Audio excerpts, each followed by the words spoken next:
Yeah. It's project nungi nnyo zezimu collaborations embadde nesunga okuta omwaka guno ndowooza mulayinga gye gwatandikamu twadde tuta collabo twasazeewo tukivuge bwe tutyo okulaba nga tuyambagana ate it's like a strategy gy'ogamba kati guno mwaka tukole collabo zokka so ezimu collabo ze nakola nga nesunza okutala oluyimba luno oluyimba baluyita Mukwano kayimba ka love ne simu yakakola audio Lakejo yakawandiika n'akandeetera nali ndi awo nga akasimu kavuga naye waliwo artist bamwita gundi bagala bala babishi of course nga bayise manager Roger we met netwogeramu I love the song kayimba kawo mungera mugendo kawulira and ekyenjawulo kiriwo nti omuvubuka ono ali very talented is very talented he's a writer. He sounds so good, so nalisinza Ghana. So project tugenda batugita ate it being nti muyimbi mpya ndi so honored okubanga ndi ngenda kubeera kujja ne ya music. Yeah. Omuyimbi waffe wawano. Wawano asa okweyogerera ebisigadde munage. Yeah. Look in the cameras. So, are you going to use English or Luganda? English. Kijo, I come from Kumi District. I come to support One Love from Kumi District. Soko buzaba abantu mulimi Luganda. Javeliko. Amanya gange Kijo. I'm an artist, R&B. Yeah. Obeera wano Uganda? Yeah. Okay. Over Kumi District. Kumi District ngoli mu Uganda. Osoma? Yeah, I study at Green Hill Academy Chibuli. Green Hill Academy Chibuli. Yeah. No. I'm in secondary, senior 3. Okay. As per now, we are studying online. But yeah, we keep on studies while doing the music because right now, as we see the situation, it's bad. So I decided to focus on my talent and see future in it. How are you going to balance your books as a senior 3 student with music? Music is a part-time job. You don't have to, as long as you've prepared yourself, like I've recorded a number of songs, which Spice Diana has also had. So, yeah. So why have you decided to work with Spice Diana? I wrote a song, Omukwano. Then I went back home and Spice Diana, I always wanted to do a collab with her. She's the first person I said I want to do a collab with. So I said, why don't I hope? No. This is music. Well, I'm doing music right now. I'm not in school. So. You have just a meet of someone from Komi writing a song in Luganda. Yeah, there is no problem because right now we are based in Kampala. That's where the biggest market is right now for music. How come you said at the start of this interview you said you know little Luganda? I didn't say that was Spice. A song of in Luganda. I can write. Writing is different from speaking. So you hear Luganda but you can't speak Luganda. He does, but little. Just like you were speaking English. Do you know English fluently? No.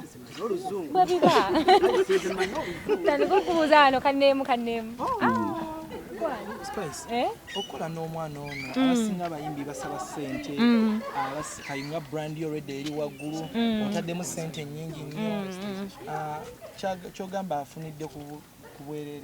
Ekisookera ddala nze collaboration njirabanga kwatagana ate nze muntu akoze collaborations 80% nezitukolera fembi buli gwe mba nkoze naye kitegeeza nti nteekamu nnyo obudde ngenda okukola collaboration nga njikuwadde mmanyi nti nkiyingidde 100% tugenda kukolera wamu tupushinge from the word go nga tuli mu studio I contribute ndaba ng'olimba lulungi ku video mbeerawo mu budde ekyetaagisa promotion na buli kimu nkola ekyetaagisa kubanga nze mbirivinga nti collaboration erina kuyamba mwenna tomwimbi ne waba muto naye naye azze gy'oli ataddemu obudde ataddemu kyonna kyataddemu ayagala kubeera better so nange mba njagala ne mu blessinga n'ekyo ekitono kye mba nsobodde so I give it my all.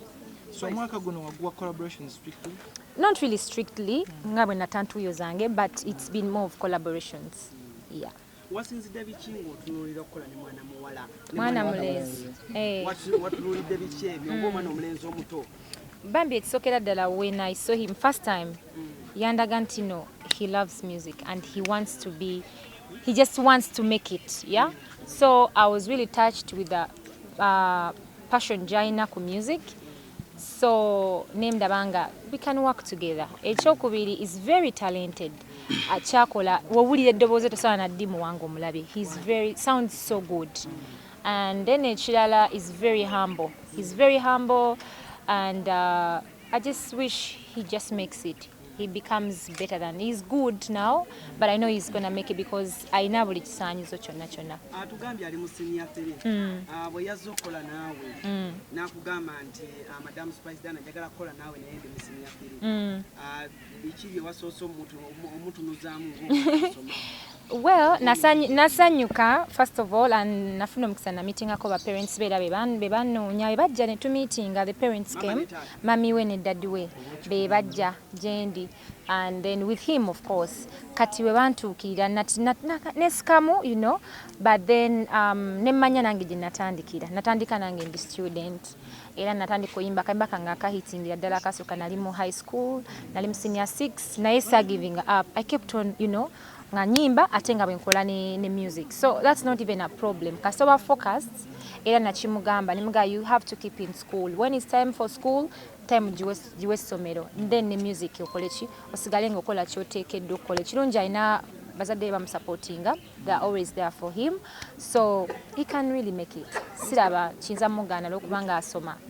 No way. Yes, please. Can you send some greetings to people from northern region in your local language? Tesokere ayogan esapata lorero amina ngesikere.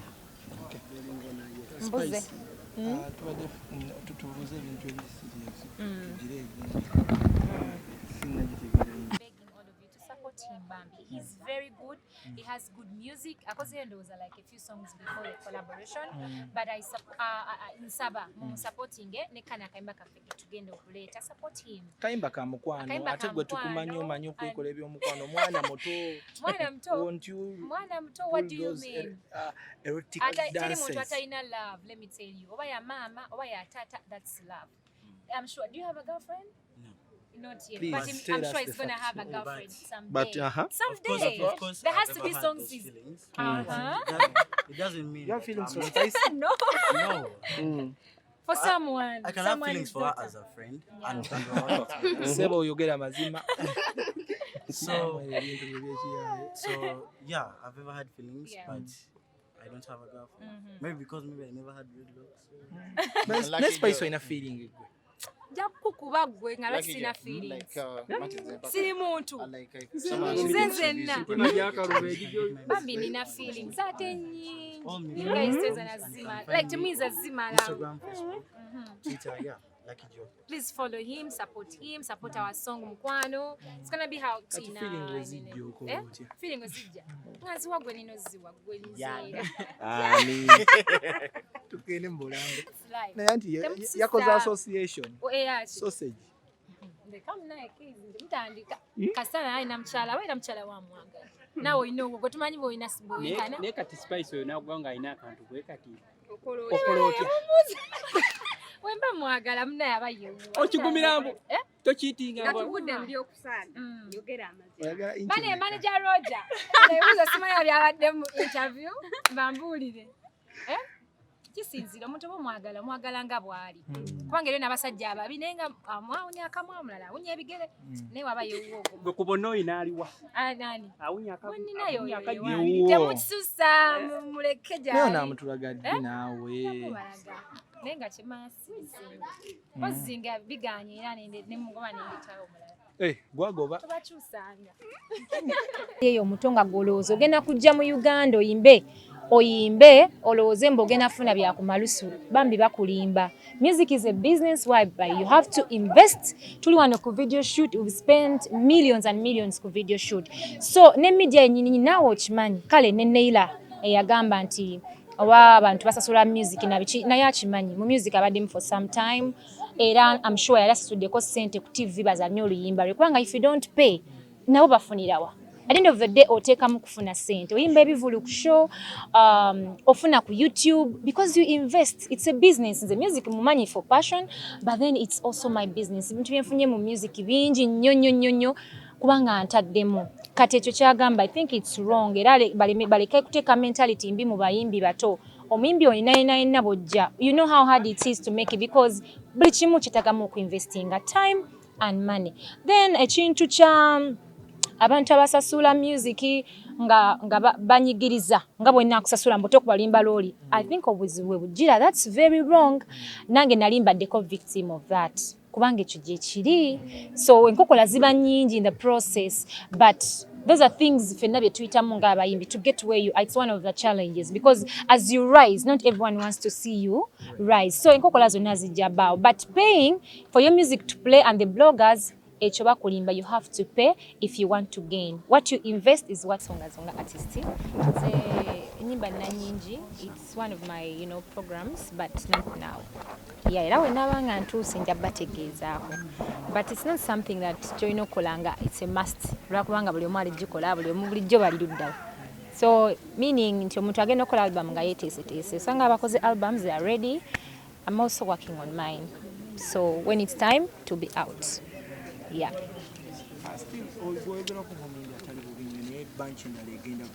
obubi butya ewa egulu nkama abakulembere batuke bulungi egulu batuke bulungi eggulu ya ate bafuneyo bye basuubirayo nze sinatuuka kugendayo sinafuna nsonga entwalayo simanyi bagenda abayitibwa beetwala naye nze kaninde bala bampise nga neetagisa okugendayo but now no it's not in my programs yet enyimba zange ku YouTube bantu bazigula tune ko iTunes my fans support osanga nabo bazigulira omwo abomukaba abayimbi abetanyo nnyo bannamawulire niyo waliwo abayimbi abayagadde twettaka akamanyiro omukubo epas bannange yes ng'agamba nti my friend epas yes agamanyi tukuyetinze nnyo ba celebrities abatali bansa what is your take upon media did he say media yes yes ngate gwo mu utilizing obungi media well media is wide ate media erimu nga bolaba nti nno ne mbayimbi mubaamu abayimbi n'abefaananyiriza abayimbi mu buli business mubaamu duplicate ne original so ekitosobola kyewala media ya Uganda abantu balungi you guys have been there for the music industry mwemanyi abalungi n'abatakola biri right era nabo babirayo just like Facebook kuliko abantu abalungi abamanyi ogikozesa n'abagikozesa obubi so kati ne mu media era osanga wali era abantu abatagikozesa bulungi but of course sisuubira nti buli omu like you guys are here muli bangi but sisuubira nti muze wano okufuna kintu kitongerako industry oba Uganda at large naye wali era abatakola bintu bulungi just like mu business zonna okera n'okola business nejja omuntu n'ayagala ogiduplicatinga so babaayo nabo anti waliwo abagamba obagwa osasula abamawulire banaye nali nkusasudde keizi nze muspice waabo nze nkusobola mayine sente zosaba buli ali wanambuli nali musasudde sente nze spice nenga why keizi kola kino for me do this I'm paying this I think media is ngabola bekimuli nga china omubisi egundi nezijja sinswera enjuki nezijja I think buli kimu kijja gye kyagala okitegeera nze I don't force people to love me I don't force muntu yenna mpandiikako I think omuntu agenda okumpandiikako ng'ayagadde agenda okuba music wange ng'ayagadde first of all kankubulira omuntu newomuwa sente meka we've seen it you guys are in the industry you know these things omuyimbi ajanga ayine sente mpitirivu and then don't make it in the music industry so I think ndiwolwa kisacha mukama ndiwolwa love ndiwolwa support yamwe because you chose to support me you have your own reasons case lwaki oyagala spice you have your own reason lwaki ogamba nti kampandike ku spice ekibi oba ekirungi so nze sikirizamu ebyo bintu if you feel like abantu abalala basasula media nawe gisasule try give it a try and see bagamba third wave ya covid naye muli muteka sente nyinyi mu music mugenda zijjayo omanyi